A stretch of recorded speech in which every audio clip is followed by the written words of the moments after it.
Hey everyone, it's Anna and I'm back with another vintage cookbook. This time I'm reviewing Better Homes and Gardens Best Buffets. This book was published in 1963 and it was part of the Better Homes and Gardens Creative Cooking Library, if you can see that little seal right there. I would love to find more volumes from this particular series. I think that would be great. I picked up this copy recently at a local Goodwill, and I think it was a very well-loved book because the owner just completely marked it up. So we've got, notes everywhere. I think almost every page has something. We've got check marks like these. Yeah, I think the owner, I don't know if they were trying to go through every recipe and check off every single one that they've made, but some of these pages are just covered. Maybe they never got to make this one. Savory chicken scallop. This book contains a whole goldmine of really helpful buffet advice, from how to serve the food, different styles, guest lists, layouts, table settings, all of that. So we get to this paragraph right before the section entitled Balancing Your Guest List. This is just how to serve a buffet, how to make a party click, all of that. I just want to read that for you now. Unless you know your guests well, it's best not to serve anything that's too unusual. As a rule, men like simple food, while women take to something different. I don't think that's true. Come on. I mean, we're really kind of doing a disservice to men in general when we say they're simple folk. They like simple food, meat and potatoes. That's it. Better Homes and Gardens, you are making some bold assumptions. There's also a paragraph in this section about making a flexible schedule for your party. This section of the paragraph just cracked me up. The good hostess keeps a finger on the pulse of her party. For instance, at a dinner party, there is a right time to eat. The alert hostess can sense when it is, pick the moment before conversation lags or appetite becomes ravenous. So I guess a good hostess is born with a party timing spidey sense that tingles when the right time comes along. Is that something that can be taught, or are you born with it? I wanted to point out some of these illustrations. They're all really nice photographs. So that all looks pretty delicious. As we go through, every section really does have some nice photographs that kind of show you what your recipes should look like. I always appreciate that. I really love the theme for this particular menu. High society suppers with hamburgers and franks. Okay, fancy them up. That's fine. I'm here for it. Yeah, they have tons of sample menus in here, and some of the names are just wonderful. Plenty swank. I'm not so sure about this one. Steak supper. I'm not really sure what the steak is there if it's not actual steak. I think this is the title of like an entire chapter or section. Chicken, very special. Only your most special chicken recipes. This book contains a whopping 4 gelatin mold recipes. We have our spiced orange mold. There's a peach gelatin ring, a cranberry relish mold, and a cranberry orange ring. The flavors in these gelatin molds do lean mostly sweet, but the 2 cranberry molds do have chopped celery in them. Why was chopped celery such a popular thing to put in Jell-O back then? I don't know. I'll never know. I'd love to be invited to one of these buffets, a Lazy Susan supper. So I'm assuming that means you put everything in the middle on a big turntable and you just kind of like grab at it and turn it as needed. Not sure how that would work, but I guess I could give it a try. This is another gem of a menu and really goes along with the theme of some of these cookbooks that I've reviewed recently. Man-style main dishes. So here's the man-style main dish menu. Tenderloin noodle treat, fried corn and onions, pickled beets, cauliflowerettes, green onions or cucumber sticks, brown bread, oven fruit compote, and hot coffee. I always giggle a little when there's hot coffee as the main beverage to a meal. I'm not one to drink hot coffee with lunch or dinner, maybe with some dessert or afterward, but it always seems to pop up on these menus at this time. Here's the description that they give for the menu.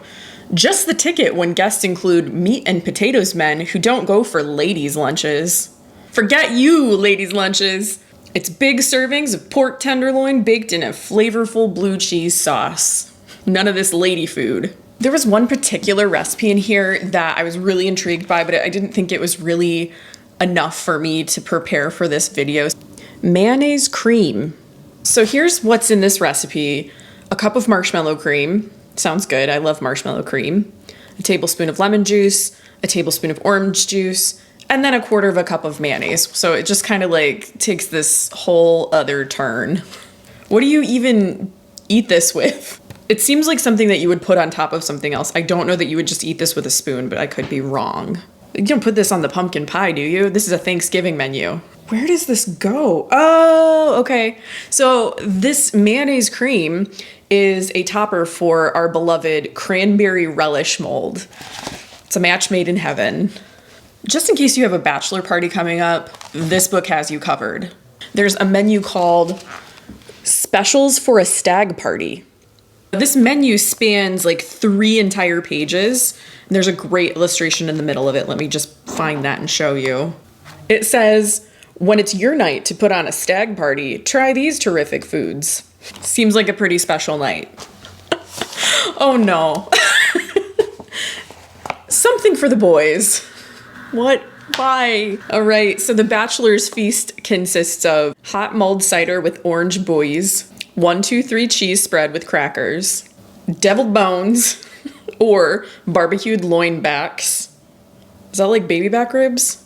I don't know what that is. Baked beans, cabbage bowls, and Neiman Marcus apple pie, and of course, hot coffee. My little casserole dish, my blue cornflower, also makes an appearance in this book. It must have been very popular at this time. Getting into the recipe that I chose for today, a lot of these recipes made quite a large amount of food because you think buffet, you probably think that you're having quite a few people over. So of course, as usual, I did cut this recipe in half. Today, I'll be preparing hamburger pie. Basically, it's hamburger that's browned with a little onion and salt and pepper, a can of green beans, a can of tomato soup, mix it all together, put it in a casserole dish, and then you top it with like a mashed potato, like a fluffy mashed potato topping. I think about this dish, and I'm not sure it's something that I would serve at a party, but the illustration for this dish does make it look very fancy. It's in a chafing dish. It's got these beautiful piped potato puffs on top. Maybe I'll have a party and invite the neighbors over and have hamburger pie waiting for them. I'm not sure if they'd like that. I know some of them are watching. Be prepared. I think it's time to cook. Let's get started. It's time for hamburger pie. I forgot to read the description of this recipe when I was doing the intro, so here it is. Hard to believe that anything so simple could taste so good. It's meat, sauce, and green vegetables all in a casserole. Take your choice of biscuit or potato topper. We're gonna be doing potato topper today. I went ahead and browned my ground beef a little bit earlier. I have 8 ounces of ground beef, half of a small onion that I grated up, and then some salt and pepper. So first, we're gonna put that in a bowl. So then we add our drained green beans. This is half of a 15-ounce can of just regular cut green beans. So let's throw that in there. The third ingredient we have to add is half of a can of tomato soup. So that's what I have here. I wonder why tomato soup and not tomato sauce. There's not a lot of seasoning in this either. It was a very small amount of salt and just like a dash of pepper. I could see the salt not being required. The green beans and the tomato soup are probably pretty salty. Just seems like a lot less seasoning than I'm used to. I'm not loving the look of this. It's fine. It's not as fancy as the picture. It'll get fancier when I put the potatoes on top. Now that we have that mixed together, I have to put it into a greased casserole dish. This isn't quite my blue cornflower, but I needed something a little bit bigger, so went with this one. That was really easy, like almost too easy. Here's what we have so far. As usual, I am keeping an open mind. Now that this is all combined and put into a casserole dish, I have to make the potato fluff topping. So that's a couple of potatoes, some warm milk, and 1 egg. Oh, and salt and pepper. It didn't list that in the ingredients, but it must have just been implied. We're adding the milk and the egg.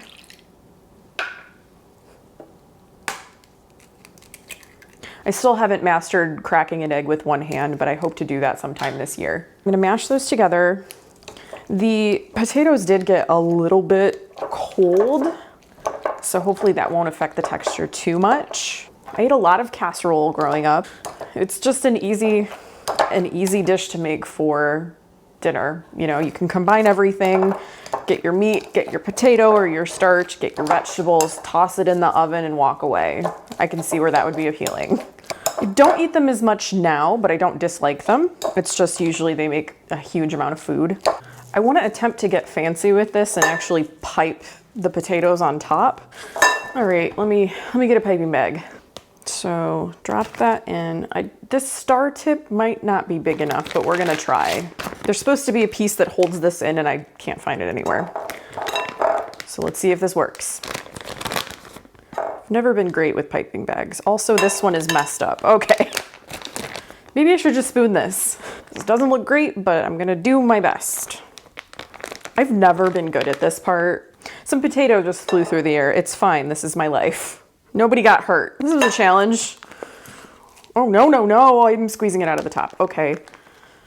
Jeez, I need a bigger piping bag, I think is my problem. Oh my gosh, this is a mess. All right, you know what, just hold on.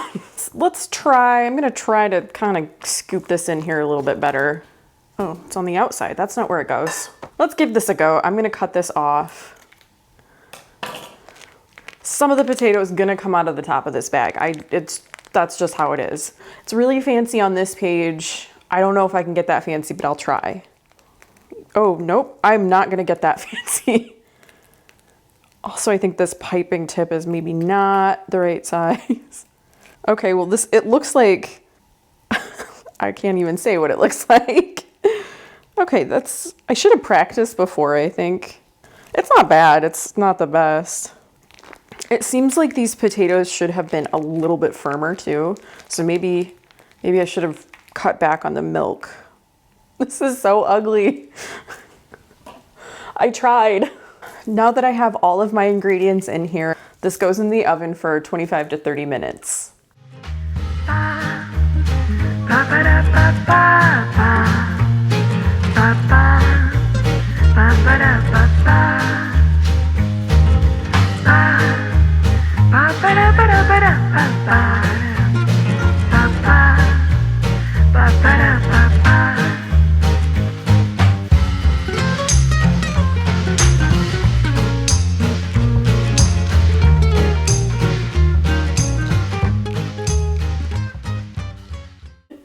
All right, here is the finished hamburger pie.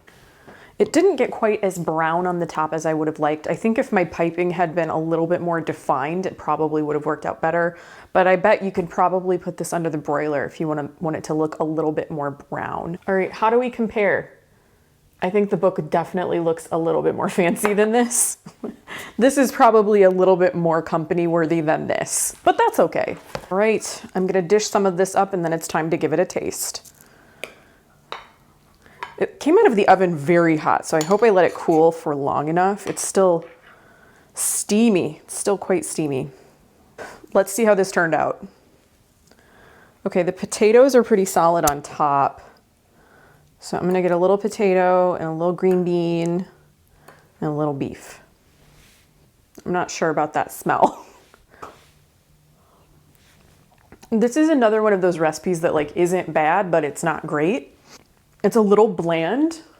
I think what I said about adding a little bit more seasoning earlier was probably true. I think it would really benefit this dish quite a bit. Maybe swapping out the canned green beans for fresh green beans. I feel like you would have to do a lot of things to greatly improve upon this dish. This is like gussied up tater tot casserole. That's what this is. I think some people actually do make it with tomato soup instead of like the cream soup, but that's what this is. I just realized.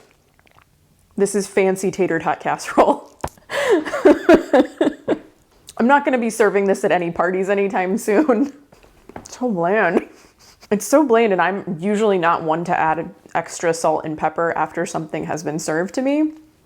Usually it's seasoned enough for me, but this is definitely going to need it. I cooked a recipe from Better Homes and Gardens Best Buffets. Do you have this book at home? Is it your go-to for parties? Please tell me in the comments down below. Thank you again for taking the time to watch my videos. If you'd like to subscribe, please do. I try to put out 1 to 2 videos a week. Thanks again, and I'll see you in my next video. Bye!